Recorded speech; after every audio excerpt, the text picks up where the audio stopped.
Okay, so Farmer Sam wanted to sell some Naxes and umps at the market. He expects to sell at least 5 Naxes. So at least Naxes is X. So X is at least greater than equal to 5. And he plans to charge $3 per Naxes, and Naxes is X, so 3X plus $8 for umps is Y, 8Y, and he expects to make no less than $72. So he wants to make more, so it's greater than equal to 72.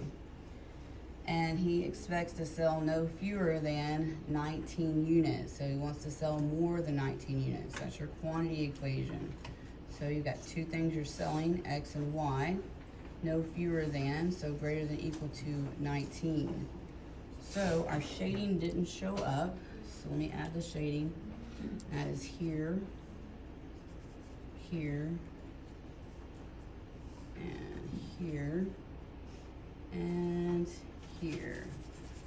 So if everything is greater, then it has to be shaded to the right and above. That makes D our answer. Much easier. Okay.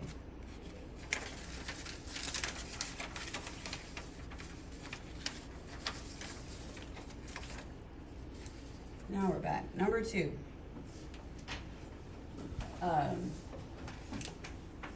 She expects to sell at most 4 Jespels, and Jespels is Y. So at most, is that greater than or less than?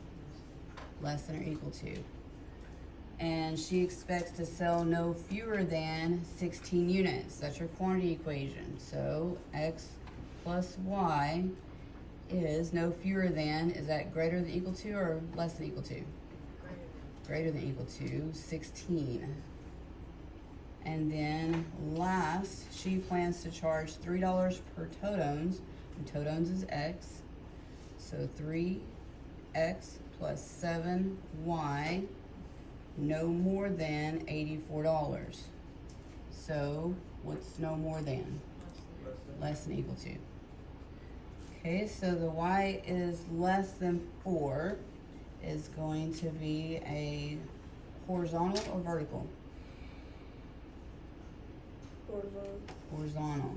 So that omits D. D doesn't have it. And it needs to be less than, it needs to be shaded below. So both B and C are shaded below. A is not. And then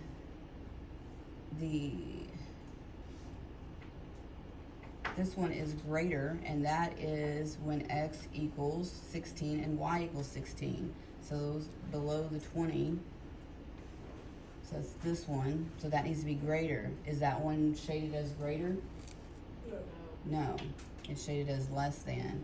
So this one is shaded on the right side of that line, and the other one is the other constraint is less than. So that makes it just that little part right here. So B is your answer.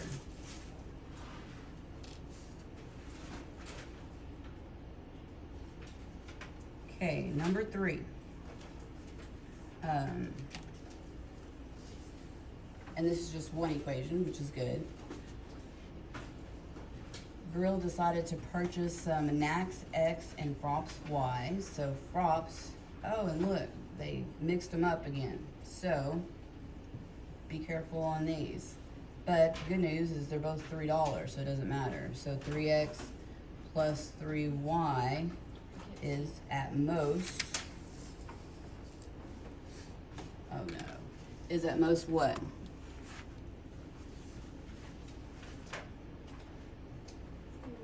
$21.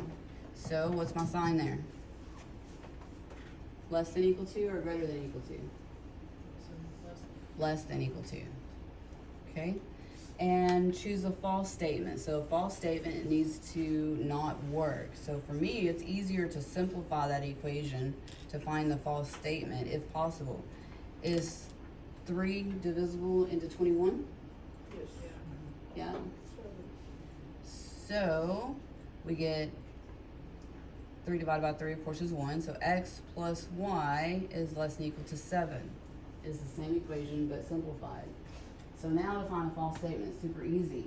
I need two numbers to be less than 7 or to be greater than 7 to be false. Add to equal. What's the opposite of less than? Greater than. Greater than would be false. So what two numbers add together are greater than 7? 8. Hey, 5 and 4. 5 plus 4 is 9. Okay, so your number 4, the top one got cut off a little bit. I thought I did good. I did not. So Limit decided to purchase some props and grills. She planned to buy a total of no more than 7 items. So that's basically your quantity equation. So we're buying both items, correct? So that's x plus y to 7. Is it going to be less than or greater than 7? What's no more than? Less than. Less than or equal to. And if we're looking for a number that is not, then it needs to be, just like the last problem, greater. So what two numbers add to equal more than 7? D. And so the only difference between that one and the next one is that it's not multiple choice. He plans to sell no less than 5 items. So no less than 5 items. Do we want to sell more or less? More. So this time we want for an impossible pair, we need them to be less than. So do we have infinite number of options? They have to be positive. They can't be negative numbers. So are there infinite number of possibilities of whole numbers? No. Good. So any two numbers that add equal less than 5. 2 and 2, 1 and 1, 1 and 3, 1 and 2, 2 and 1. Infinite. Not infinite, but quite a few.